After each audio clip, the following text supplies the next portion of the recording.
Alright, so I'm about to fly Emirates Business Class from Milan to New York, and I've been seeing these videos forever talking about how this is one of the best business class products in the world. I'm finally on the plane, and I'm going to show you everything. The lie-flat seats, the food, the bar at 40,000 feet, all of it. And I'm giving you my completely honest take on whether this is actually worth the hype or just a ripoff. Let's get into it. Quick context before we fully dive in. I've been in Milan, Italy for about a week staying at the Park Hyatt, and I've got a full review of that dropped right here on my channel. So if you're looking for a place to stay in Milan, I gave my full deep dive review on this place here, and it may just be the best hotel in the entire city of Milan. But today I am flying Emirates Business Class back to New York JFK. Now this is actually a pretty unique route. Emirates runs an A380 between Milan Malpensa and JFK, and it's one of the only routes where you're getting their double-decker super jumbo between the US and Europe. So on top of the business class experience, you're on one of the most iconic planes ever built. And this flight is roughly 9.5 hours. Now pay attention to this because this tip is likely to save you thousands of dollars on booking this.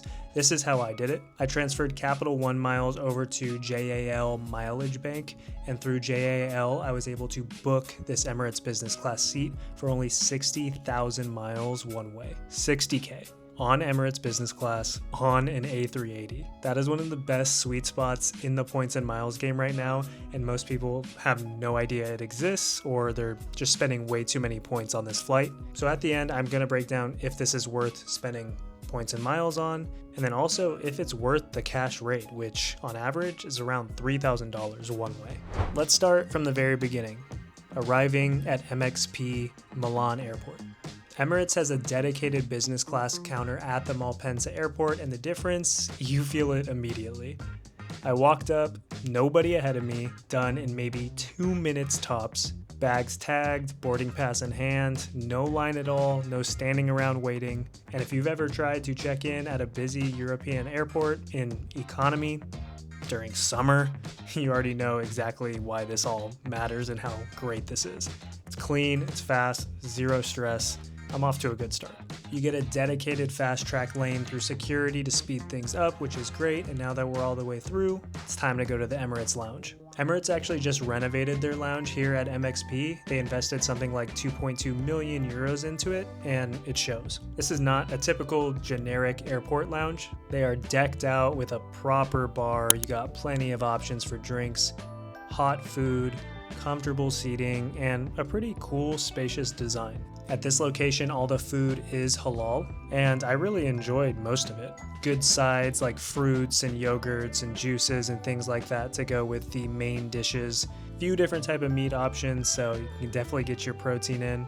And because I was in Italy, had to mix together my own Aperol Spritz, and it was delicious. And I was just pleasantly surprised overall on my experience in here. Super spacious lounge, good natural lighting. And I was here about 3 hours early before my flight, and it never got more packed than what you see here.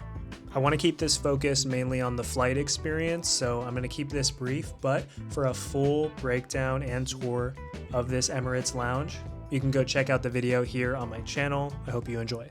The moment we've all been waiting for, it's time to board this plane. And what's so cool is from the Emirates lounge, you actually board straight onto the plane. This was a complete surprise to me and a first time, so I was excited to find that out. So I was definitely excited, but this made the experience that much more comfortable and convenient. So I'll be honest, as we got closer and we started to board, walking onto the upper deck of this Emirates A380 for the first time just hits different. This plane is massive. The entire upper deck is premium. You got your first class at the front and business class right behind it. 76 seats in a 1-2-1 configuration, so 1 on the window side, 2 in the middle, 1 on the other window. Every single seat has direct aisle access. No climbing over anybody, no awkward middle seats, no negotiating with your neighbor to get up. I've made it to my seat 16A. Got a window seat, solo pod. And from the second I sat down, these pods felt genuinely private. It's not a full enclosed suite like maybe compared to the Qatar Q suites, but it is definitely your own little space. Nobody's in your sight line, nobody's leaning over you. and I'm just so excited to settle in. Let me show you guys everything. This is gonna be my little home for the next 9+ hours, and it's looking cozy. With the seat, it's 8.5 inches wide, 48-inch pitch, and converts into a 79-inch fully flat bed. And for reference, I'm 5'10", and I've got a ton of legroom. We got the controls on the side panel. There's the seat positioning, the footrest, the lumbar support, and the recline. It's intuitive, no manual needed. You're gonna be fine. You can figure it out based on the images. Right in front of you is that 18-inch ICE entertainment screen. You've got your AC power, USB ports, and this caught me off guard, a personal minibar built right into the seat. It's a little stocked cubby with water bottles already waiting for you, and tiny little snacks like gummy bears and nuts. It's a small detail, but it's the kind of thing that makes you feel like the ticket price is getting closer to justified. So the window seats on the A380 in business class are angled slightly away from the aisle to give you more privacy. And I will say throughout my trip, this felt like my own little world, not having to worry about all the other passengers. And the only people you're really coming in contact with are the flight attendants, who are just awesome. The storage is solid. The overhead bin in the middle is where the carry-on bags actually fit better, but on the window side, your smaller bags fit in there much better, like backpacks and stuff like that. And then your personal storage area, your shoes go right into the little shelf under the ottoman. And then you got two cubbies right here on the left of me where they put your bedding for now, but I also use it as storage, and you could just throw whatever you have in there. Overall, there's enough room to live here for the next 9 hours, which is just a big deal on a long haul flight. Oh, and look what they're delivering to me now. Thank you. Pajamas, baby. I'll see if I'm gonna wear them, but I have to get them for the experience and to let you know how they are. They feel comfortable through the bag. The bag itself feels nice. Let me open it up. Light blue. It's like a light blue, light gray, really nice material. I think I'm gonna have to throw these bad boys on. Help me really relax into the business class life. Perfect, thank you. Right on time, more gifts. We've got our toiletries bag, I believe. Let me open it. Oh yeah, look at this. Let's go through this together. Shave foam. Just in case I wanna do a little shaving. Also, if you hear the background music, they're really cranking it in here. Deodorant, razor, comb/brush, aftershave. Ooh, look at that. Eau de Parfum cologne. Definitely gonna see how that smells. Body lotion. They're really cranking the music. Lip balm. Ooh, tissues. Emirates tissues, can't go wrong with that. Man, this bag. Hi, thank you.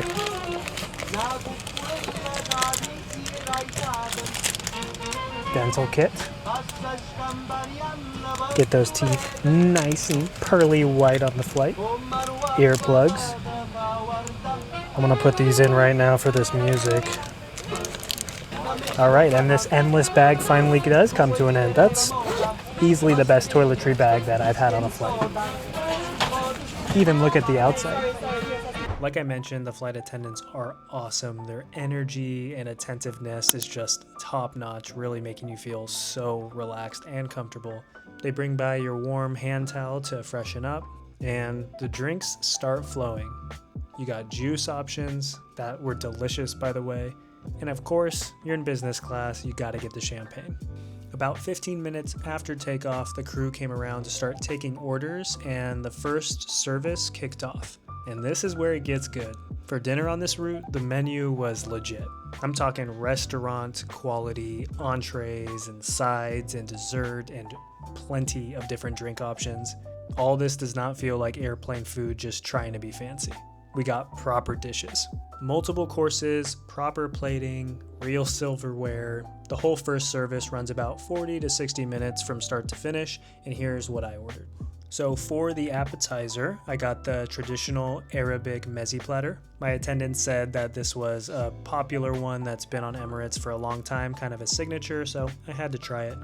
And I'm a big fan of platters like this usually. The hummus was good, the olives, the baba ganoush, all of it was really flavorful, and I'm a big fan of pita bread. Everything just felt fresh, and I mean, look at the layout. It's definitely aesthetically pleasing. But for your other options, you could also get creamy green pea soup with mint or smoked center cut salmon. Way better than the economy pretzels. For the main course, I got the grilled beef steak. It was served with jus, creamed potatoes with tarragon, and buttered runner beans with shallots. You could also get chicken or pan-fried salmon fillet. And then for dessert, I had her bring it a bit later in the flight. I ordered the ruby chocolate and orange torte. It's served with chocolate sauce. But you could also get things like seasonal fruit, cherry almond tart, or a cheese board. So I had no idea what to expect with the food quality, but based on reviews online, I heard a lot of people raving about this, and it's living up to the hype. Definitely feels like high quality, like chef curated menu, and you have plenty of options no matter what you're into. Emirates definitely takes this part of the flight seriously, and it shows on the plate. From the presentation all the way to the quality and the flavors, I am really satisfied with the food so far. One thing I want to point out for business and first class is you got a lot of light bite options as well. So don't feel like you can't order more. That's the beauty of this all-inclusive ticket. Get your luxury chocolates if you want. Get your light bites like a poke bowl or beef tenderloin or prawns. This menu is definitely extensive, and the drink options are vast. From juices and soft drinks, there's a signature vitality boost made by their dietitians, which I had a couple of these. There's mocktails and a ton of signature cocktails that they have. They have top-notch alcohol, whether it's the aperitifs, the spirits, or the liquors. The wine is really good. I had to get a red to just try out the quality. It was great. So I'm definitely impressed with the entire dining experience and the menu here on Emirates. But since we're on the topic of food and the drinks, I have to show you the onboard bar experience. Here we are, the bar. This is what I was most curious about because I've seen it in all the different Emirates reviews and photos online, so I wanted to see if it actually lived up to the hype in person. It's at the very back of the upper deck, and it's a full bar. It's got cool curved seating, mood lighting, just feels like properly designed. And it's not some cart that they wheel out. It's a physical bar built into the plane. It's open both to the business class and the first class passengers, and the cocktail menu for business class is really solid. They've also got snacks out. I'm talking fruit, some cake, and small packaged items that aren't already readily available at your seat or anything, so it's nice to come back to the bar and get a little bit extra snacks. The crew at the bar were genuinely fun and conversational, not stiff, not overly formal. Throughout the flight, there were a few other passengers up there. Conversations started happening, and that's kind of the vibe. It's social in a way that nothing else in the air really is.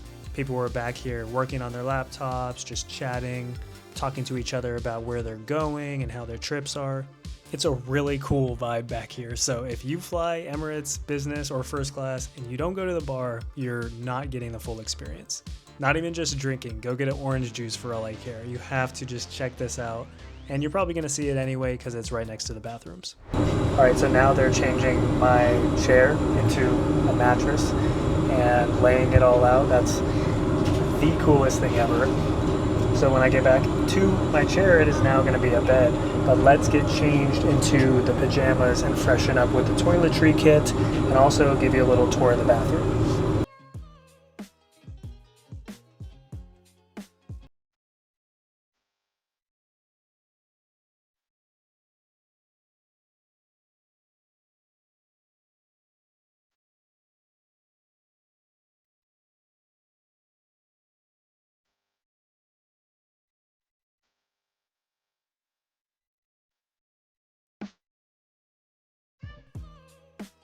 Alright, it is time to test out this lie flat seat. Let's go to bed. Alright, what most people always wonder is what it's really like to try to sleep on a plane. As you guys know, in economy, it sucks. You get 5 minutes here, 10 minutes here, and you do not wake up rested at all when you get to your destination. But in business class, that is supposed to be very different. So it's time for me to try to get some shut-eye. I'll see you guys when I wake up. So I did put the seat flat and got a little bit of sleep, but honestly not as much, and probably not as much as most people. And that's not a knock on the bed at all. The mattress pad on this thing is legitimately thick and comfortable. It's one of the better business class beds I've slept in. Proper duvet, real pillow. The upper deck is definitely quiet. So the setup was definitely there for a good night's rest. But I just was not tired enough to fully commit. There's too much going on. I was too excited. The bar, the food, the ICE entertainment system, which is genuinely one of the best in the air. So I just had so many movies, TV shows, and music to go through. And I want to give it credit. The 18-inch screen has a really solid picture. The headphones had good audio, and the iPad and the little remote were both fun to mess around with and use. You can use them as remotes for the TV. You can also broadcast images from your flight onto the TV from the iPad. For example, if you want to just see what it looks like from a view of on top of the plane you're literally flying in. This was a first for me, so this was kind of cool. And then you could also see an angle directly below you, like looking down through the sky. With all the options to choose from on the ICE entertainment system, I ended up watching The White Lotus. And it was the season that they were in Italy, which was perfect because I was coming from Italy. So no matter your style, you want a comfy night's rest. I saw people snoring in there and I was definitely comfortable. Then you're totally good to go. Or if you're like me and you're just stoked and want to experience all of it, the ICE system more than holds you over and gives you a lot of entertainment. And I did work a little bit, but the Wi-Fi, I will be upfront with this. The current Wi-Fi on the A380 is, I would say, functional for the basic stuff, the messages, the email, the browsing. But the more complicated, it just gets a little bit weaker, and it got me disconnected a few times. And also know that for free, it can be on one device at a time. So you got to choose your phone or a laptop. I believe Emirates announced that they're rolling out Starlink across the A380 fleet starting later this year, which should fix the Wi-Fi completely, and that's super cool. But right now, I would just say temper your expectations and maybe read a book instead of surfing the internet. Up to you. So about 90 minutes or 2 hours before landing, the crew came around for second service. So just like the first, you get a few different options and they're all delicious. And at this point, I would say service is attentive without being intrusive. So they are definitely careful to come up if you're sleeping or anything like that. If you wake up and you miss a meal, you can call them over at your leisure and get the meal. But this is totally where whatever your style of travel is, then you can choose. I was hungry and I wanted the second meal, so I ordered it. And again, really liked the quality of the food and the drinks that I was washing it down with. So as we're coming down closer to landing in JFK, they put the window blinds up and you realize your comfortable business class experience is about to come to an end. And I will definitely say I wish this flight was even longer, which says a lot for how long it already is. And now that we're landed here in New York City, I want to tell you about a perk that most people don't think about when they're booking, including me. The Emirates Business Class includes complimentary chauffeur service door to door, including taxes, tolls, and gratuity. A car is waiting for you when you clear customs, but you do need to book this service in advance. JFK to Manhattan in a private car on your own is definitely not cheap. So I'm definitely going to factor that into the ticket when doing the math and verdict if all of this is worth it. I missed out on this because I did not know this was a thing and I didn't book it in advance, but I'm definitely keeping that in mind for next time and I hope it helps you out. All right, honest verdict. Emirates Business Class, MXP to JFK, is it worth it? Yeah, it's worth it. Here's why. What Emirates does better than anyone else, I would say the bar. There's literally no other airline that does this and gives you this luxury feel on board the aircraft. It completely changes the social dynamic if that's your thing, and just the amenity feel that you have on board your flight, like you're in a little hotel. The bed and the mattress setup is genuinely one of the thickest overlays in business class and is very comfortable. For the food, both services were real good quality meals, not warmed up airplane food. And the service is amazing. These flight attendants were the best that I've ever encountered. They were kind and really made you feel like you could request just about anything. Plus, factoring in the chauffeur service on arrival, that is a really great perk, so you definitely want to take advantage of that. And the vibe of the whole thing. This flight has character. It feels classy, it feels elegant, luxury. It's an experience, not just transportation. And something I take into account is how I feel when I land. And like I said before, I wanted this flight to be longer. If we're gonna lump it against maybe competitors out there of the same status, I would say where it shows its age is the seat itself. You know, Qatar Q suites do exist. So if you're comparing pod design and privacy, Q suites or suites in general are always gonna win. But right now the seat is functional, it's comfortable. It's just not gonna be the most modern product that you could possibly book out there. But for this specific flight path, about the best you can do. Here's the part that changes everything, and it directly is going to affect whether this flight is worth it or not for you. Talking about the cash rate, Emirates Business Class on this route, MXP to JFK is going to run you roughly $2,500 to $4,000 one way depending on when you book. So call it $3,000 as a realistic average. At that price, the age of the seat starts to matter a little bit more, and then you have to just think, $3,000 out of pocket. Is that within your budget? I know it is not in mine. So I want to tell you guys, like I said at the beginning, how I booked it and a tip for you to do the same so you can just use your credit card points. This right here changes the entire value equation for this flight. So I transferred Capital One miles to JAL Mileage Bank, and then I booked this through Emirates. Because they're transfer partners, I was able to do this, and it was only 60,000 miles one way. If you're new to the points and miles game, credit card points, all of that, it's not $60,000, just 60,000 points. So this is an absolute steal because I used these points, and then I paid something like just under $100 for taxes and fees. So 60K points plus $100 for a $3,000 flight, no brainer. So if you have no idea what I'm talking about with Capital One, miles, credit card points, all of that, just let me know in the comments. I'm happy to do a full breakdown video on how you can credit card hack essentially to use your credit card strategically and then use those points that you get from your normal everyday spend so that you can take flights like this basically for free.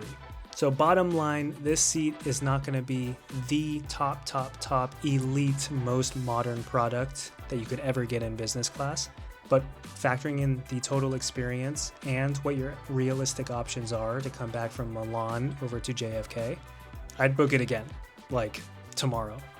But for real, I'm actually craving to hop back on this flight. Thank you guys for watching. I really hope this helped you. Make sure to drop a comment below if you've flown Emirates Business Class before, or maybe if this helped you decide that you're going to. If this helped you figure out your next booking, hit that like. It actually really matters for my channel, and I appreciate you so much. And subscribe if you're not already. I do hotel reviews, flight reviews like this one, and give you all the tips and tricks you need while traveling the world. I'll see you guys in the next video. Peace.